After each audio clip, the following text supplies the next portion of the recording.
Hello everyone, good morning and welcome back to my channel. আশা করছি তোমরা সবাই ভালো আছো আর আমিও ভালো আছি। সকাল সকাল উঠে দেখতে পাচ্ছ রেডি হয়ে গেছি। আজকে হচ্ছে জামাই ষষ্ঠী, তো আমরা বাপের বাড়িতে চলে এসেছি।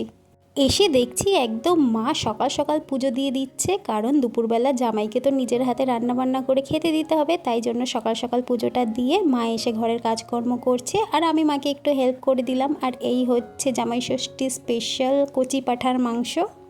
আর জামাই ষষ্ঠীর ব্লগটা তোমরা একটু দেরি করে পাচ্ছ, কারণ আমার শরীরটা একটু খারাপ ছিল, দাঁতে ব্যথা ছিল, তার জন্য আর ব্লগটা এডিট করে পোস্ট করতে পারিনি আর বেশি ব্লগও করতে পারিনি। তো ওদিকে রান্নাবান্না হচ্ছে, আমরা চলে এসেছি আমাদের বাড়ির পিছনে। দেখো গাছে কত খেজুর হয়েছে, আর রোহিত এখানে খেজুর পাড়ার চেষ্টা করছে, কিন্তু গাছটা এতটাই লম্বা যে লাঠি দিয়েও খেজুর পাড়তে পারলো না, কিন্তু নিচে বেশ অনেক পাকা পাকা খেজুর পড়েছিল। তারপর এদিকে এসে দেখি মা একদম থালা গুছিয়ে রেডি করে নিয়েছে আর রোহিত স্নানে চলে গেছে, এরপরও খাওয়া দাওয়াটা করে নেবে। আর জামাই ষষ্ঠীর দিন যা গরম ছিল, তাই রান্নাবান্না একটু বুঝে শুনেই করা হয়েছে, হালকা পাতলা করে। তো এখানে দেখো টাকলু জামাই রেডি, চুলগুলো কেটে পুরো একাকার করে দিয়েছে। ওর এতই গরম লাগছিল যে ও পুরো চুল উড়িয়ে দিয়েছে। এই ছিল জামাই ষষ্ঠী ব্লগ। 2000 years later. হ্যালো, আজ হচ্ছে রবিবার। সেই জামাই ষষ্ঠীর ব্লগটা একটুখানি করেছিলাম, তারপরে আর কোনো রকম ব্লগ করতে পারিনি, তাই এই ব্লগের মধ্যেই জামাই ষষ্ঠীর পার্টটাও অ্যাড করে দিয়েছি।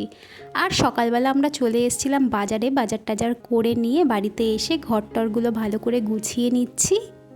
দুদিনের ব্লগ মিলেও আমার এত ছোট একটা ব্লগ হচ্ছে, তো এটাকেই ভাবছি আপলোড করে দেব। তারপর কালকে থেকে আমি পুরো প্রপার ব্লগ করব, তো প্লিজ তোমরা একটু অ্যাডজাস্ট করে নিও। আর ব্লগগুলো যদি তোমাদের ভালো লেগে থাকে, প্লিজ আমার চ্যানেলটা সাবস্ক্রাইব করে আমার পাশে থেকো, আর আমার ভিডিওটা একটা লাইক কমেন্ট করে দিও। তোমাদের একটা লাইক কমেন্ট আমাকে ভীষণভাবে মোটিভেট করে নেক্সট ভিডিওগুলো বানানোর জন্য।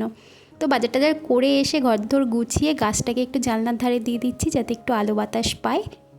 আর রান্নাও বসাতে হবে, রান্না এখনও করিনি। আজকে ভাবছি বিরিয়ানি বানাবো। রোহিত অনেক দিন ধরে বলছিল ঘরোয়া বিরিয়ানি খাবে, মানে হালকা পাতলা। আর যা গরম পড়েছে তাতে বিরিয়ানি খাওয়ার ইচ্ছে তো আমার নেই, কিন্তু অনেক দিন খাওয়া হয়নি যেহেতু, আর ঘরে করলে তো একটু লাইট হয়, মানে একটু হালকা পাতলা করেই করার চেষ্টা করি, তো সেটাই আজকে করব। আর এখানে সেলফের উপরে এই ক্লথটা পাতা ছিল অনেক দিন ধরে, তো দেখো ক্লথটা তুললে কতটা ধুলো জমে গেছে। আসলে ক্লথটা তো তোমাদের একটু ফাঁকা ফাঁকা আছে, তো ওখান থেকে ধুলোটা পুরো নিচে জমা হয়েছে। তো এটা ভালো করে মুছে নিচ্ছি, অনেক দিন হয়ে গেছে এই জায়গাটা ভালোভাবে ক্লিন করা হয়নি শরীর খারাপের জন্য। মানে দাঁতে ব্যথা নিয়ে যা ভোগান ভুগেছি, এত মানে আর বলে বোঝাতে পারবো না তোমাদের। আর যখন শরীর খারাপ থাকে, ঘরের কাজকর্মগুলো ঠিকঠাক করতে পারি না, তখন যদি দেখি ঘর তোর অগোছালো হয়ে আছে, এখানে ওখানে জামা কাপড় পরে আছে, ধুলো হয়ে আছে, তখন যেন আমার আরও রাগ হয়, আরও যেন শরীর খারাপটা দ্বিগুণ বেড়ে যায়। তাই জন্য একটু শরীর খারাপটা ঠিক হয়েছে, আমি পুরো ঘর একদম টিপটপ করে ক্লিন করে নিচ্ছি, যেখানে যেখানে একটু ধুলো পড়েছিল ভালো করে মুছে নিচ্ছি।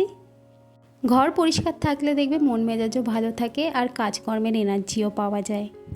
ঘরের কাজকর্ম করে নিয়েছি, রান্নাও করে নিয়েছি। রান্নাটা তোমাদের সাথে শেয়ার করলাম না, এত গরম। আজকে একটু আইস ফেশিয়াল করব, মানে বরফের মধ্যে মুখটাকে ডুবিয়ে রাখবো। এটা আজকাল খুবই ট্রেন্ডিংয়ে চলছে, খুবই ভাইরাল। তো এটা করে স্নান টান করে চলে এসেছি রান্নাঘরে। আর এই হচ্ছে আজকে আমাদের দুপুরের লাঞ্চ মেনু, হালকা পাতলা বিরিয়ানি, যেটা খেতে মোটামুটি ভালোই হয়েছিল। চলো লাঞ্চটা করে নিই, তারপরে একটা লম্বা ঘুম দেবো। আর ভিডিওটা এটুকুই রাখছি, কালকে থেকে তোমরা প্রপার ব্লগ পাবে। তো please like comment share and please subscribe my channel. দেখা হচ্ছে নেক্সট ব্লগে।